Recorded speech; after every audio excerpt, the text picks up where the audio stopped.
Thursday the 1st of October 2020. This was the day that Steve from Minecraft was announced for Smash. The release destroyed the internet. We had never seen such heavily contrasting reactions throughout the Smash community.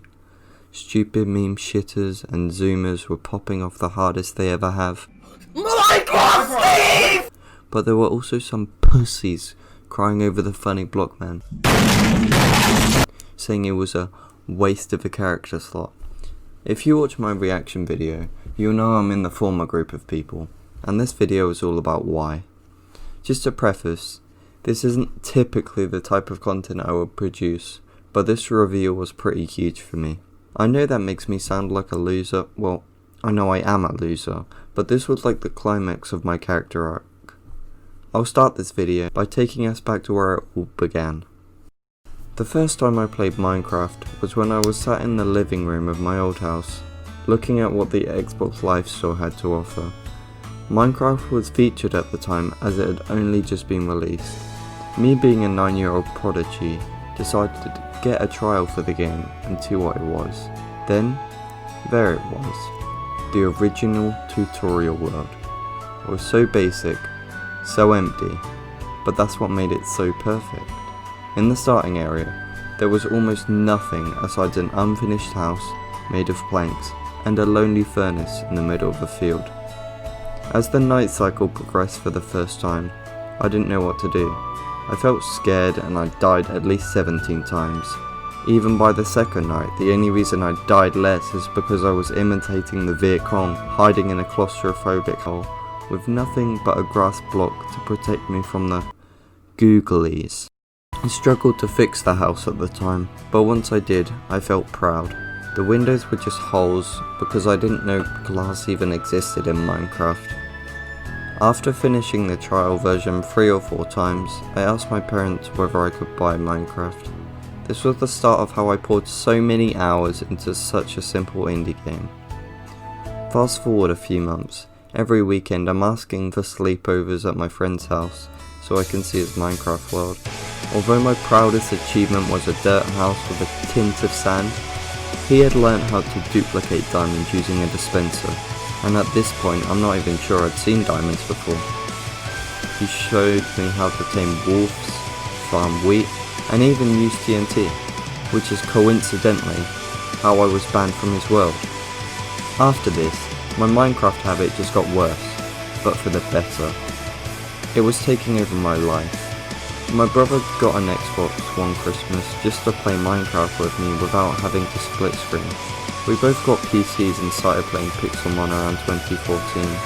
I helped the same friend I griefed download Pixelmon too, and he was so excited his reaction was a bit, well, destructive. After he was ungrounded for his unholy pop-off, we joined a Pixelmon server that was up for ages. We got all our friends playing it, we hunted for the bird shrines, downloaded shiny radar mods, I lied about my age to become a grass gym leader and launder rainbow badges. It was great. Undeniably, I'd go back to those times in a heartbeat. I even have privated videos from 2012 making Five Nights at Freddy's maps on my Xbox 360. I'll never forget it. Now, I'd like to discuss the content creators that made my Minecraft experience what it was. Let's start off with the easy one. Captain fucking Sparklez. A legend amongst kids like myself. A talented singer. Deadly PvPer. His ultra-modded survival with the Jerry tree had better arcs than anything you'll see nowadays. He's the whole reason I wanted Java. He's the whole reason I enjoy the game like I do today. But in terms of my experiences on 360, obviously Stampy and Sky revolutionized my world. I mean sure, Sky played Java, but his Prison Break maps would inspire me and my friends to replicate scuffed versions, and play them all night. But I grew out of those people, and they mostly grew out of that content, aside Jordan, and I still respect his work to this day. Speaking of quality content creators, if you're enjoying so far, subscribe, like, comment, do anything you can to support me as I'm such a tiny creator at the moment and hardly anyone that watches cares about that. So it'd mean a lot. As I said before, this isn't the normal content I do. and I'm going to upload a Steve video once he's released. But if his video does well, I'll consider doing more. Anyways, back to the video. At the present time, I still play Minecraft somewhat frequently. I use Java Edition, as I'm not an ingrate, so I've had access to all sorts of X-ray and modded enjoyment. I had gigantic phases of nothing but Minecraft in the past, but now I do a playthrough around once a year. I've started playing another one since the announcement of Steve, which is just going to pile more hours onto my ever-growing cesspit of Minecraft playtime, which is definitely around 5,000 at least, including all the additions. I did try to get some numbers for reference, but the Xbox app on Windows doesn't let you see your playtime for 360 games. But that's just the Minecraft side of the story. Every time I'm in the street, I hear Super Smash Bros. Brawl. If you did not play Brawl, you probably still think your primary school football hobby is going somewhere. Grow up, man. Play a real game. Veterans were raised in the land of tripping, and we were so tough that we didn't even see the issue with random tripping. What a Chad I once was. Who was my main? Kirby. No, Blue Kirby. Yes, I genuinely believe that Blue Kirby was faster than the rest. He was truly built different. People shook in fear when I picked him and they heard that stupid little from my Wiimote. He was my first amiibo. It was also the first character I played, but I didn't have much of a choice as I started on Emissary. Brawl was simple though, and to this day, when I played it at 7 years old, it felt like the most competitive game I've ever laid my hands on, and this is because it was whoever could just hit the best buttons the fastest. My best trick was the side B. The most busted move in the game was... I don't think I ever managed to unlock Wolf. Brawl was best played at home. My brother was my biggest rival, and I played against my friends too, but they were side characters in my show. Blue Kirby was the main star. Speaking of Wolf Unlocked roster, I too was victim to fake characters.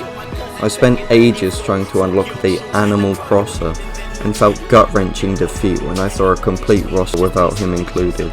That's not to say that this roster wasn't impressive though. To be truthful, I hadn't played most of the game the fighters were associated with, but I sure knew all of them. I didn't understand the importance and hype of third parties at the time as I was very young, but I know everyone was crazy about Sonic. I wasn't, however. I'm still not. I hate Sonic. Stupid rat blue. It was around the time of Smash 4's release where I really got excited about new characters. I played Smash 4 with my brother mostly, but also his friend Eden, who now mostly plays with my group. I mained Villager in Smash 4. How could I not? The Animal Crosser I had so eagerly worked towards was now right in my hands, one of the first unlockables. The only bad part about Villager was his ults. I didn't really like any. I wanted characters from my other favourite games too, like Minecraft Man or Castle Crasher. They would have had cooler costumes, because I could be Tuxedo Steve while playing Smash on my brand new Wii U. That'd be insane. But it was mostly my brother and Eden hype for this game. But I sort of got second-hand excitement, so much so that I got a 3DS. I even played the demo version and got to play as Villager. And Mega Man. But I hate Mega Man. Stupid rat blue. We were now getting to the point where seeing a spike was the best thing to ever happen. Only the best of the best could spike. If you got spiked, you cried. That being said, I think I actually did at one point. The newcomers for Smash 4 were great, as I said earlier. Not only was Villager finally a reality, but Rosalina from my favourite game, easy win for 12-year-old me. But the best, hypest newcomers were the DLC. No, besides Mewtwo, Lucas and Ryu, I can't say I knew the characters well, but the DLC factor and the reveal made them 10 times cooler. That being said, I became a Lucas main, and we got Mewtwo for free because we owned both versions of Smash 4. As we were working out how to get Mewtwo for free with both our additions, Eden decided to show some guy's reaction. Time for a special announcement! Okay, I'm ready. Mewtwo! Mewtwo! He was crazy. He was hilarious. His pure ecstasy reflected on me and made me just as excited to play Mewtwo. He was ethical of network. still gives me chills saying his name. What a fucking legend. From this point on, I'd always tune into Etika's stream for every Nintendo announcement. He was a leader of a great community.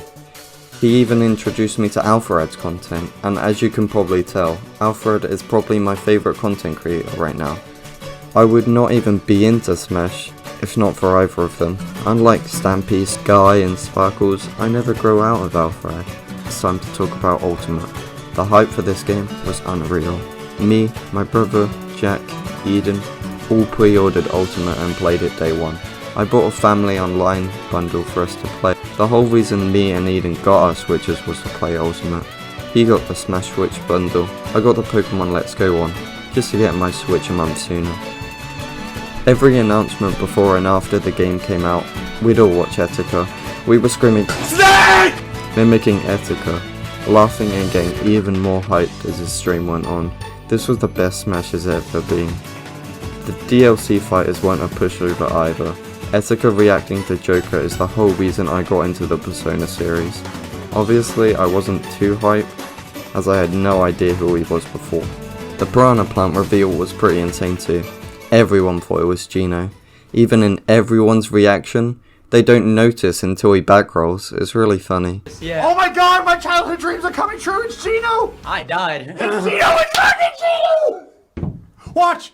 Yeah. Look at this! It's Piranha. No. Oh! Wait. No. Hero was Hero, kinda cool. Cinematic was great, but it wasn't Goku. Banjo's reveal was perfect. It showed what made Etika great. He didn't know anything about Banjo and Kazooie.